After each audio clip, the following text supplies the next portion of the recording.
ആരാ ഇതൊക്കെ ചോദിച്ചത്, എന്തിനാ ഇതൊക്കെ പറയുന്നത് എന്നല്ലേ ഞാൻ പറയാം. എല്ലാവരും ഇഷ്ടപ്പെട്ട ഓരോ ജോലികൾ ചെയ്യുന്നത് പോലെ ആയിരിക്കാം വേസ്റ്റ് എടുക്കുന്നവരും അവരുടെ ജോലി ചെയ്യുന്നത്. പക്ഷെ അവരെ പുച്ഛത്തോടെ നോക്കാനും പരിഹസിക്കാനും നമുക്ക് അവകാശമില്ല. നമ്മുടെ ചെറിയൊരു പ്രവൃത്തി കൊണ്ട് അവരുടെ ഹൃദയത്തിൽ വലിയ സന്തോഷം ഉണ്ടാവാം.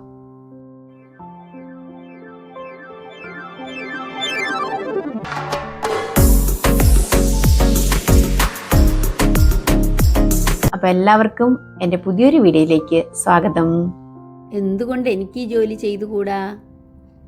ഇതിൽ ജോലി ചെയ്യുന്നവരെ ആരും നമ്മളെക്കാൾ ചെറുതുമല്ല, നമ്മൾ അവരെക്കാൾ വലുതുമല്ല. ഞാൻ ഈ വീഡിയോയ്ക്ക് എന്തിനാ കാണിക്കുന്നതെന്നാണ് ആയിരിക്കും നിങ്ങൾ ഓർക്കുന്നത് അല്ലേ? ഞാൻ പറയാം, കൊച്ചു കൊച്ചു കാര്യങ്ങൾ പറയാനായിട്ടാണ് കേട്ടോ ഞാൻ വരുന്നത്.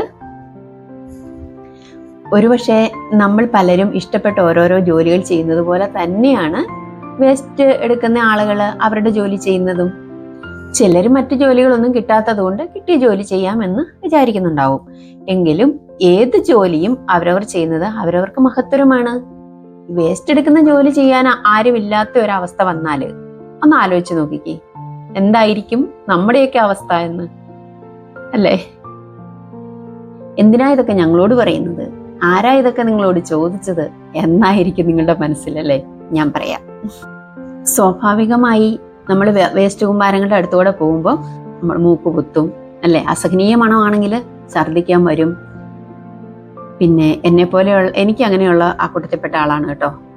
ഞാൻ ആ കൂട്ടത്തിൽപ്പെട്ട ആളാണ് കേട്ടോ. കാരണം എനിക്ക് ശ്വാസം മുട്ട്, അലർജിയൊക്കെ ഉണ്ട്. അപ്പൊ അങ്ങനെയുള്ളവർക്കറിയാം ആ മണം എത്രമാത്രം അവരെ ബാധിക്കുമെന്നുള്ളത്. ഇതൊന്നും ഒരു വിഷയം ഇല്ലാത്ത ആളുകളും ഉണ്ട്. ഞാനിതിവിടെ പറയാനുള്ള കാരണം എന്ന് പറഞ്ഞാല്, ഈ വേസ്റ്റ് എടുക്കുന്ന ആളുകളെ കാണുമ്പോൾ, അല്ലെ അങ്ങനെയുള്ള ക്ലീനിങ് ജോലികൾ ചെയ്യുന്നവരെ പുറത്തൊക്കെ ആളുകളെ കാണുന്നുണ്ടല്ലോ നമ്മൾ, അവരെ കാണുമ്പോൾ ഒരു പുച്ഛഭാവത്തോടെ നോക്കുന്ന പല ആളുകളും, അങ്ങനെ ഒരു രീതി ഉണ്ട്. അപ്പൊ ഞാൻ അവരോട് പറയാറുള്ള ചില കാര്യങ്ങളാണ് നിങ്ങളോടും പറയുന്നത് കേട്ടോ. അതൊരു പക്ഷെ നിങ്ങൾക്കും പ്രയോജനപ്പെടുമായിരിക്കാം.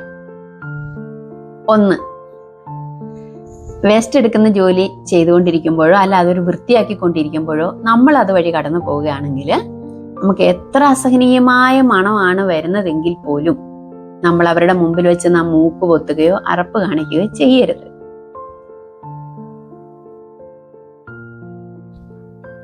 അത് അവരുടെ മനസ്സിനെ എത്രമാത്രം ഒരു മുറിവേൽപ്പിക്കുമെന്ന് നമുക്ക് മനസ്സിലാവും അല്ലേ?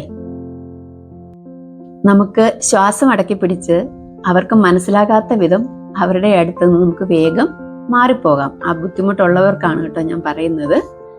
അതുപോലെ നാം അവരുടെ അടുത്തൂടെ പോകുമ്പോൾ ചുമ്മാ ഒന്ന് ചിരിച്ച് അവരോടൊന്ന് ചിരിച്ചിട്ട് പോവുക. അതുപോലെ ഒരു ഹായ് പറയാം. അല്ലെങ്കിൽ അവരുടെ മുമ്പിൽ ചെറുതായി ഒന്ന് നമുക്കൊന്ന് തലകുനിച്ച് അവരോടൊരു ബഹുമാനം കാണിച്ചിട്ട് നമുക്ക് കടന്നു പോകാം. ഇതൊക്കെ അവരിൽ പകരുന്ന ഊർജം വളരെ വലുതായിരിക്കും. നമ്മുടെ ചെറിയ പ്രവൃത്തികൾ കൊണ്ട് അവർക്കുണ്ടാകുന്ന ആത്മവിശ്വാസവും സന്തോഷവും ഒക്കെ എത്ര വലുതായിരിക്കും. നമ്മുടെ കുടുംബം പോലെ തന്നെ അവരുടെ കുടുംബവും അവരുടെ വരുമാനം കാത്തിരിക്കുന്നുണ്ടല്ലേ? അവരുടെ കുടുംബത്തെ പോറ്റുന്നതും അവരുടെ ഈ വരുമാനം കൊണ്ടാണ്. നമുക്ക് ഛേദമില്ലാത്ത ചില കാര്യങ്ങളാണ് ഞാനിപ്പോൾ ഇവിടെ പറഞ്ഞത് നമുക്ക് ചെയ്യാൻ പറ്റുന്നത്. പണം കൊടുത്ത് നമുക്ക് എല്ലാവരെയും സഹായിക്കാനായിട്ട് പറ്റത്തില്ലല്ലോ. എന്നാൽ പണത്തേക്കാൾ വിലമതിപ്പുള്ള ചിലത് നമുക്ക് ഇങ്ങനെ ചെയ്യാനായിട്ട് കഴിയും. അവരുടെ മനസ്സിൽ നമുക്കൊരു ഇടവും ഉണ്ടാവും. ബൈ.